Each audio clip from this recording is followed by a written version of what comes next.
E agora eu vou conversar com o empresário do ramo de nutrição animal, Ademar Pereira Leal Filho, e vamos conversar justamente sobre o mercado pecuário.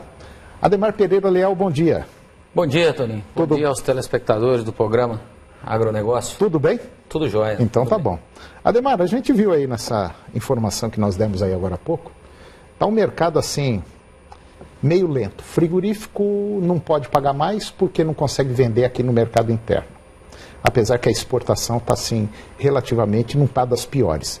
Mas o grosso mesmo do abate de bovinos, que é o mercado interno, está devagar. Como é que você está vendo essa situação hoje?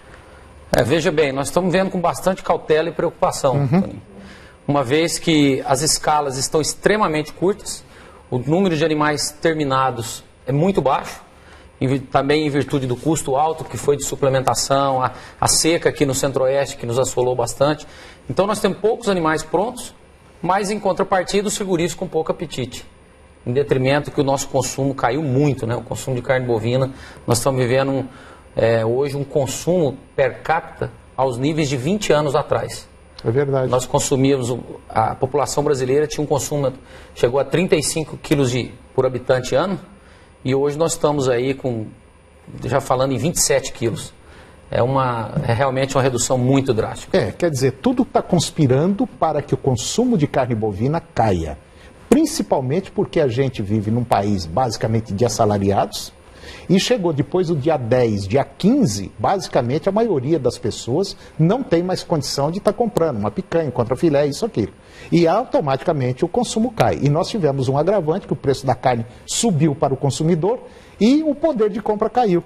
E levou o quê? Levou hoje a frigorífico a encurtar a escala de abate. Então aí a maioria dos frigoríficos, tem frigorífico trabalhando basicamente de um dia para o outro, né, Ademar? Perfeito. E ainda tem mais um sinal que nos mostra. No início de 2015, as indústrias fecharam várias plantas. As indústrias frigoríficas fecharam em detrimento da margem, do lucro do negócio deles estava muito ruim. E hoje nós voltamos aí, é disponível para o mercado, nós voltamos aos níveis de margens como a do início de 2015. Isso é muito ruim. Agora, nós também estamos na entrada de uma seca muito severa. Isso pode mudar. E nós estamos esperando que tem que mudar, até porque o custo do confinamento, o custo da arroba produzida subiu bastante, né, Toninho? Então a gente está acreditando nesse equilíbrio. E como é que você está vendo o preço da arroba do boi? A gente conversa com alguns pecuaristas, não, vai 160, 170. Eu acho que não vai a 170 em São Paulo.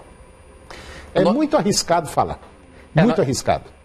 Inclusive tem uma barreira que nós estamos tentando transpor, que é a do 167 em São Paulo. É verdade. Ela bate no 167 e volta. Isso quem acompanha o mercado futuro, já vê há mais de 60 dias que ela vai a 167 e volta.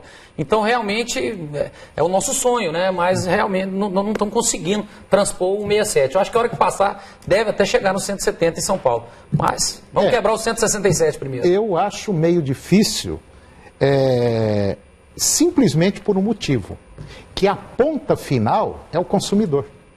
É a ponta final. E quem é que vai comprar uma carne com arroba R$170? Qual o consumidor que vai pagar isso? Além do consumidor estar nessa crise, né, a nossa massa salarial reduzida, esse desnível de desemprego, a exportação também é outro assunto que nós temos que levar em consideração, porque o dólar voltou muito, né? Então, assim, até o que estava puxando, a ponta que puxava para melhorar a margem da indústria, que era a exportação, hoje está um pouco retraída. Então, nós temos que ter muita cautela. Eu acredito que é momento de crise como agora, é de pensar muito dentro da fazenda, como gerenciar seus custos, fazer seu planejamento, sua gestão. Tem muita oportunidade. Oportunidade tem. Nós estamos aí já com as portas abertas para o confinamento. E parece que tem muita gente aí que não vai confinar, né? Devido aos altos custos e também o mercado que está assim meio complicado, né? O que acontece?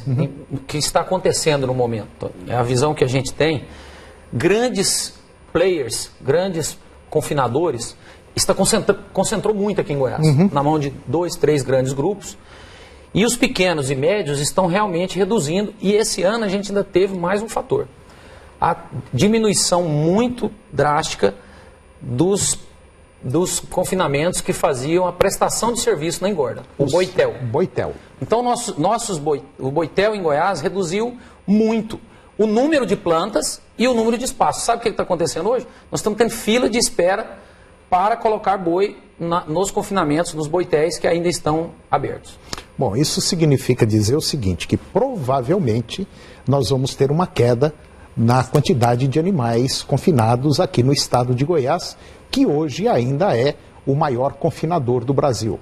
Mas, devido às condições econômicas da própria população, as condições econômicas pelas quais o Brasil passa, e que parece que o rumo está assim ainda meio complicado, eu acho que é momento do pecuarista, do produtor rural, fazer uma análise da sua propriedade, mas da porteira para dentro.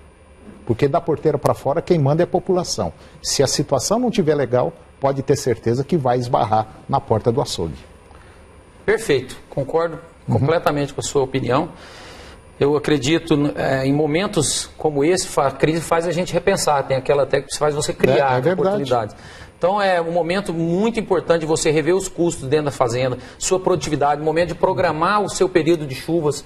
O nosso período, outro fato interessante é que o nosso período de chuvas aqui em Goiás está ficando muito curto, choveu muito pouco, então se nós não entrarmos muito bem programados com a parte de adubação, ou mesmo uma calagem, ou de manejo, ou dos animais, quando a fazenda começa a sair, começa a ter pasto em abundância, é em dezembro. Quando chega em março já estava seco. Então, o que nós passamos agora foi um período chuvoso de 3 a 4 meses e 8 meses de seca. Então, nós temos que ser muito eficientes para explorar o período das águas, que virá aí em outubro. Tomara que seja um ano diferente de chuva, que é o que parece que está se mostrando, né? Mas é momento de aproveitar essa crise e criar oportunidade de planejamento. Pensar dentro da fazenda. Eu tenho dito que um dos maiores problemas do pecuarista, do produtor rural, principalmente do produtor de leite e do produtor de carne, não é a vaca, não é o pasto, é a gestão. É como conduzir o seu negócio. Se você não tiver linkado, se você não tiver ligado 24 horas por dia no seu negócio, vendo o que está acontecendo, aquele negócio, não, vou esperar a vaca parir, vou esperar o bezerro engordar e vou vender por tanto, isso daí já era, morreu, acabou. Né, Ademar? É isso aí. Outra coisa muito importante, as empresas, todas elas medem o seu desempenho, avaliam a qualidade da empresa pelo resultado, é o EBITDA da empresa, o resultado, a margem. E acredito que essa é o que nós temos que pensar. Qual é a margem? Qual é o lucro que você tem? E o preço de venda é um dos componentes que compõe a margem. É verdade. Então você tem custo, você tem desembolso, caixa e despesas. Mas a gente vê uma mudança no comportamento. Mas eu aconselho a todos que tirem um pouco do foco da lanterna só apenas no preço de venda do seu produto. No preço da arroba do boi. Que seja do leite, ou que seja do litro de leite, ou que seja da arroba do boi. Nós temos que tirar um pouco e pensar num contexto geral da propriedade. Você tem que pensar na margem. O que é que vai sobrar dentro do meu bolso? Perfeito. Não adianta a arroba ir para 170, 180. Isso aí pouco importa. Às vezes tem gente vendendo arroba a 130, ganhando muito mais do que você vendendo arroba 140, 150. Então é a margem. Perfeito. A leitura é essa. Quanto sobra? Quanto que põe no meu bolso? O mais importante não é por quanto eu vendo, é quanto fica para mim. E esse, nem em resumo, como agora eu até havia comentado com você, as commodities, elas estão por um alinhamento de alta muito boa. Os preços estão bons. Então é o momento de aproveitar a oportunidade e melhorar dentro da fazenda. Eu tive conversando com um pecuarista outro dia, e ele falou assim, Antônio, eu estou levando a minha propriedade, eu tenho 3 cartas na manga. Ele quis dizer que ele tem 3 estudos diferentes um do outro para comportamento do mercado. Se o mercado agir assim, eu vou por esse rumo. Se agir assim, eu vou por esse. E se agir assim, eu vou por esse. Sabe? E é isso que a maioria, infelizmente, não está fazendo. E é por isso que nós estamos vendo muita gente tomando prejuízo e prejuízo direto.